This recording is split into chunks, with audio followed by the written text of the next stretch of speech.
Let me start with the big picture, the general structure of the synth, a matter which may be a bit confusing at first glance.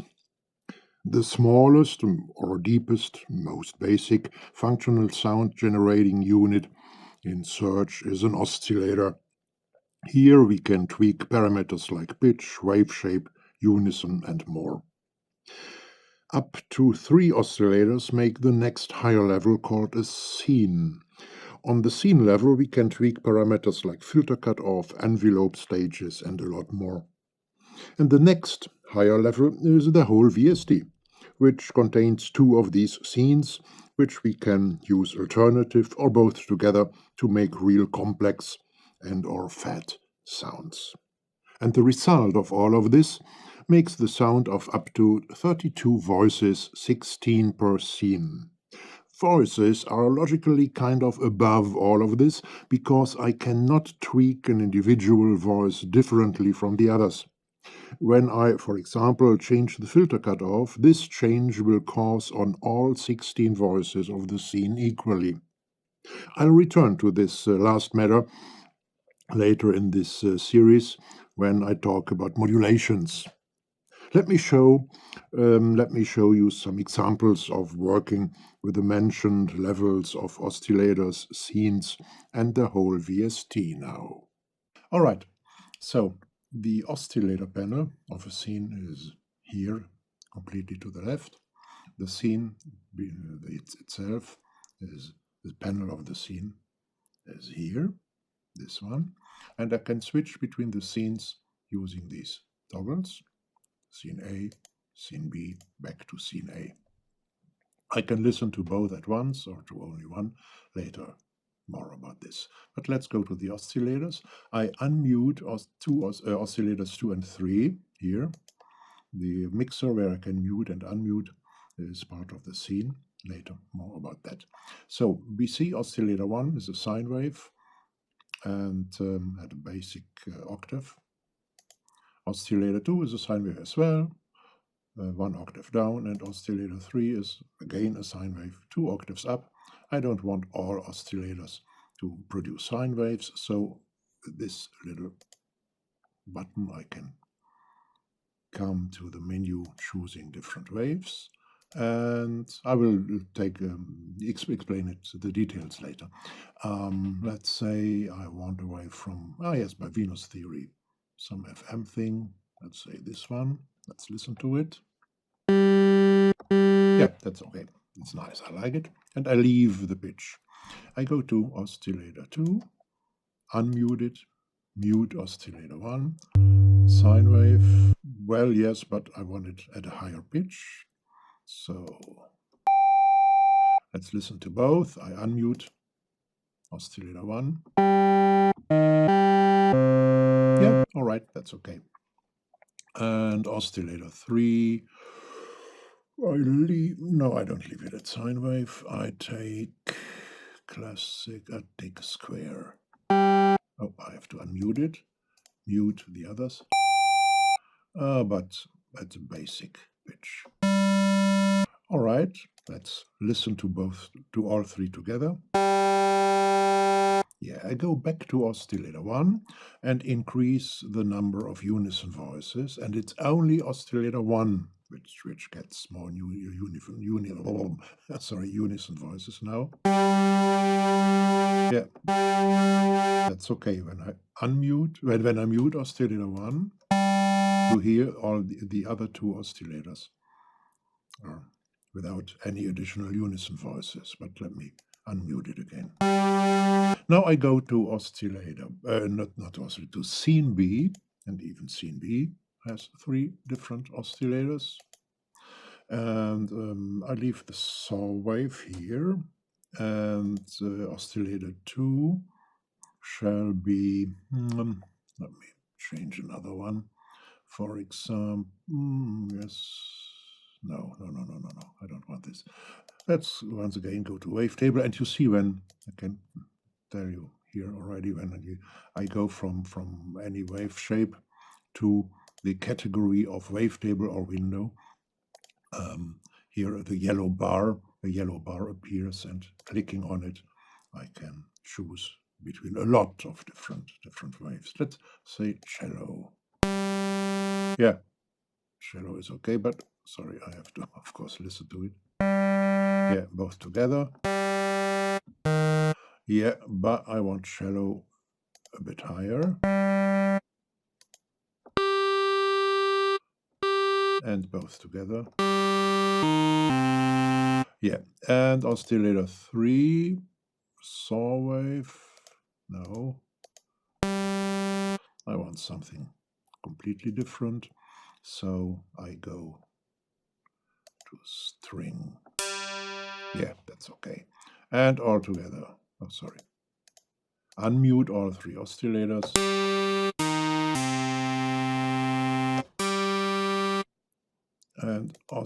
And this cello thing, I want to have more unison voices.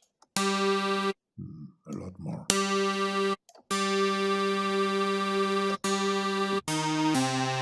Okay, scene A with these parameters. Scene B with these parameters. And when I want to listen to both, I switch the mode from single to dual, and now I hear both scenes at once.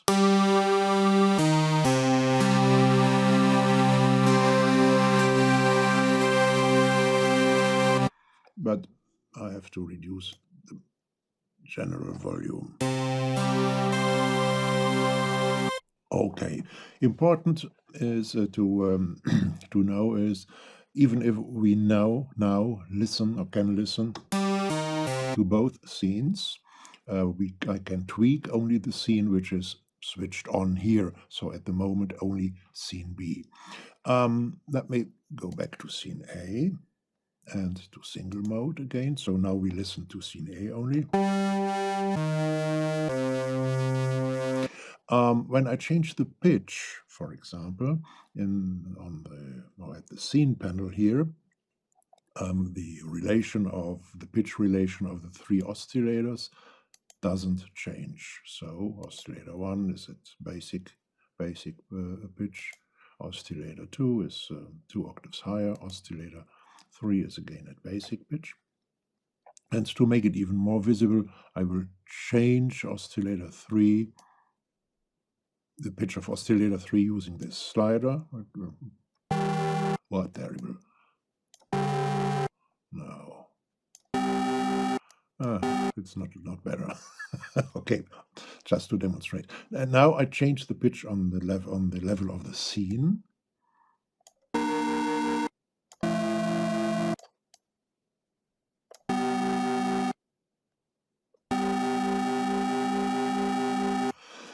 And the pitches of the oscillators, they don't change. What changes is the offset of the adjusted pitches here. And this is this hierarchy is the same with all parameters, which may be double parameters on the scene level as well as parameters on the oscillator level, which sometimes happens depending on the kind of wave I have chosen here. Okay, that shall be enough for now. Let's go to some details now. I have to correct myself. The maximal number of voices is not 32 but 64, and they are not at all voices per scene but voices overall. The number of voices which I have adjusted or which I can adjust is valid for both scenes. So I can adjust them here, as you see, here above, under poly up to 64. But let me go down to 16. So the first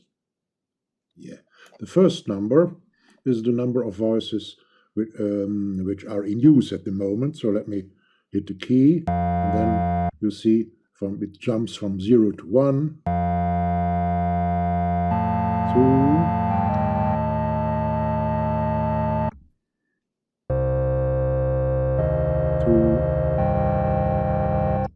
3, and so on and so on.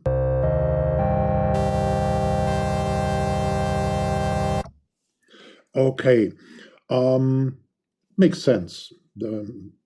makes sense, as the number of voices is nothing else than the number of notes I can play at the same time. Well, let's have a look at the function on the very top of the GUI, and the other functions on the very top of the GUI. Then from the 4 modes here, we know single and dual. And so let's talk about split. In split mode, I set here in this window called split, I set the border on the keyboard, the border between 2 scenes. So let's say we have C4, this is this one here.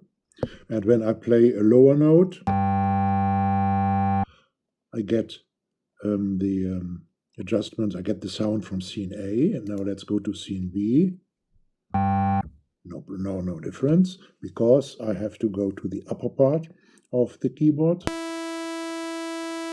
to get the sound of scene B. And the border is C4 included, so it's still scene B here, independent from what I have switched on here. Scene B from here, and scene A down.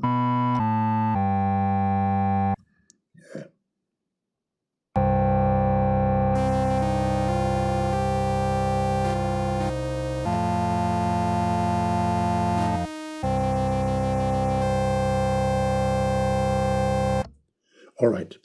The next mode, channel split, works the same way, only that I can set different MIDI channels as the border of as the border between scene A and scene B. Next, there is the patch browser. In the broad field here, we read the name of the patch, we read the category here, and the manufacturer who has made this patch. When we left click in this field, we open the patch browser. On the left, we have factory patches with different subcategories or patches. Next to it, third-party patches, the name of the people who have made these patches, and once again, categories and the name of the patch. Then we have our own patches, the category is called user patches. We can build our own categories, and in each category, our patches, of course. And completely to the right, there are certain functions. I'm going to talk about these functions a bit later. We close the window by simply clicking and pushing the escape key on the computer keyboard. We can also skim through all patches and all categories using these little arrows here without opening the patch browser. We can skip the category here, and in a certain category, the patches here. And again, we see category and patch and name of the maker. By clicking save, I'm going to talk a little bit more about this later. By clicking save, we save the patch if we have changed it, otherwise it wouldn't make any sense. And well, we can rename it and so on and so on. Well, let me do so. Let me at first start the patch. Okay, now I tweak it just for reasons of demonstration.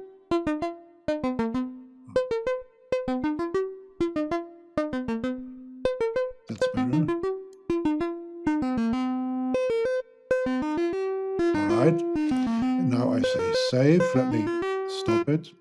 Save, and I say baritone. Yeah, okay.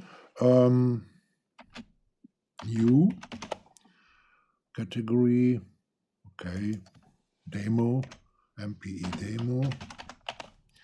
And author. Let's say author variant.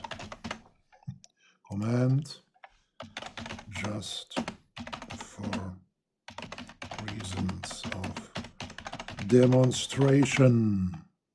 Demonstration. Okay, and all right.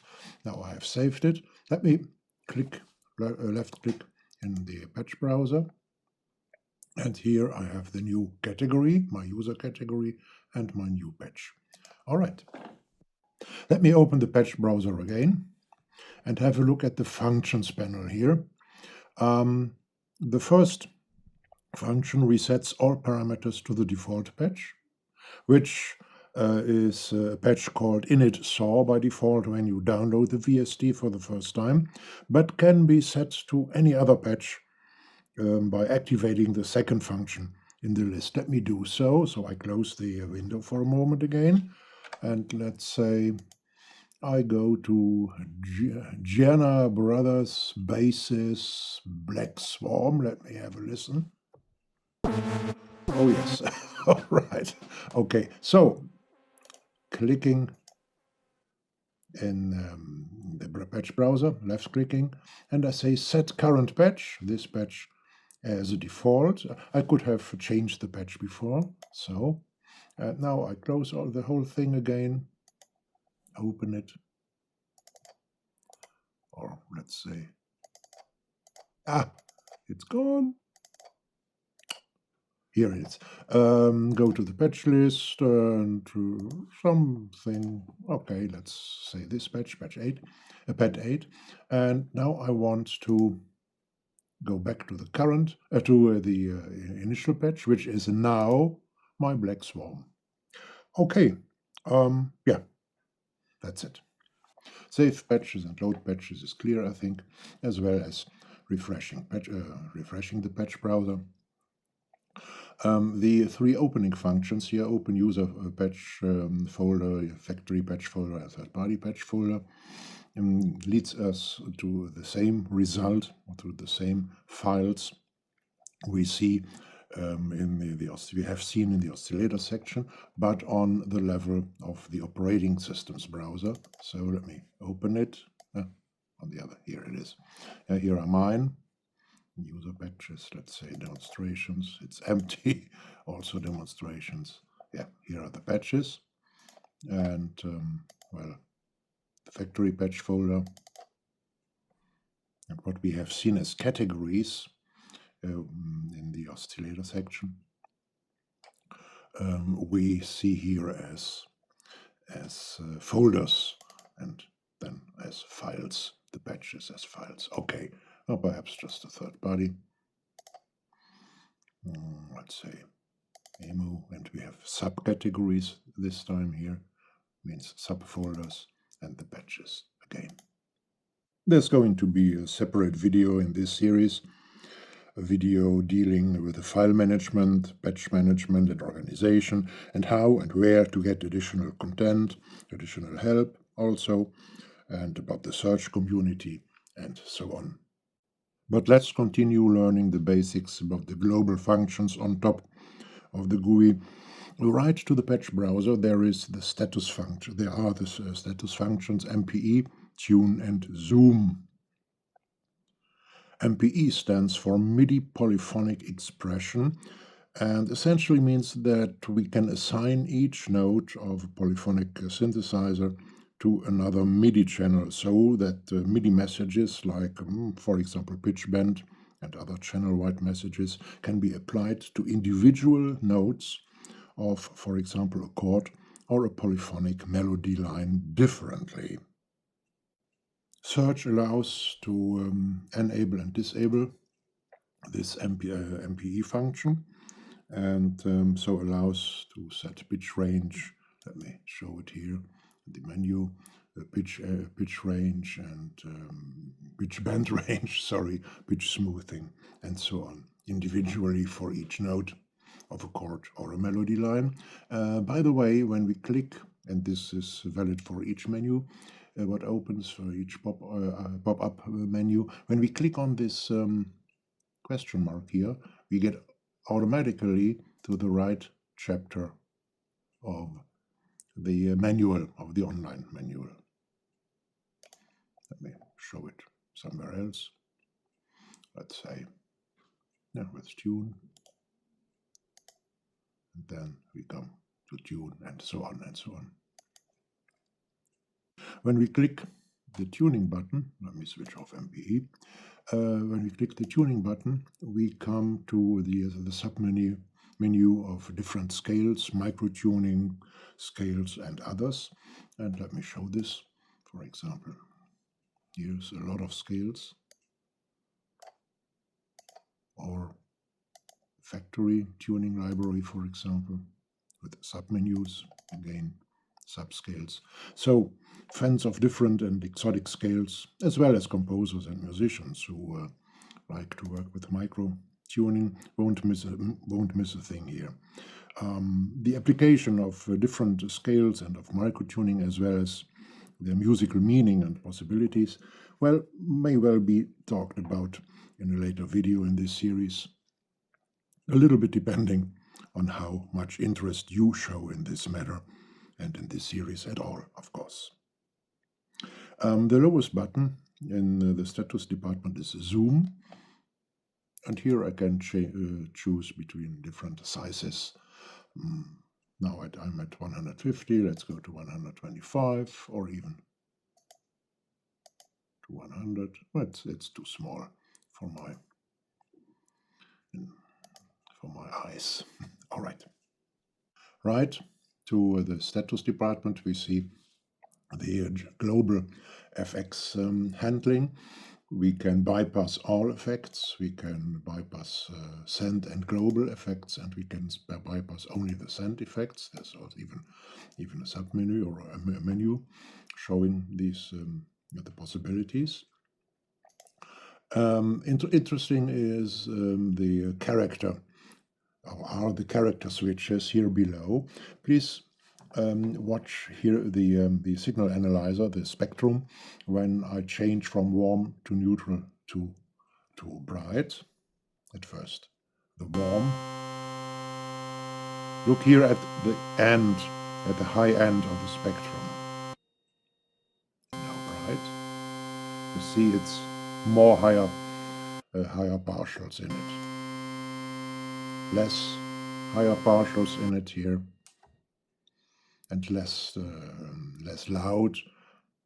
The amplitude of the higher partials less high, and now even lower. Thank you for watching. In my next video about Surge XT, I'm going to talk about the oscillator section, and I'm going to dive deep, very deep into this matter there, about oscillators and parameters and waves and alternatives and so on and so on and so on and so on. The third video is going to be about the scene and the scene parameters. Then there is a video about modulation, about routing, about different modulators, followed by a video about the FX section, the effects, and the routing of the effects. Then there's going to be a video about the scales and microtuning. How deep this video is going to be depends, as I told you, on the interest you show. And there is a probably last video about certain functions, about certain search functions in depth, where I show special, let's say, applications of certain functions. Once again, thank you for watching. Don't forget to like, to subscribe, to put a bell on, and to visit my website for more info and material concerning producing music, tweaking sound, and having fun with both. Enjoy your day. Your Rolf from the Rolf Film Media Community.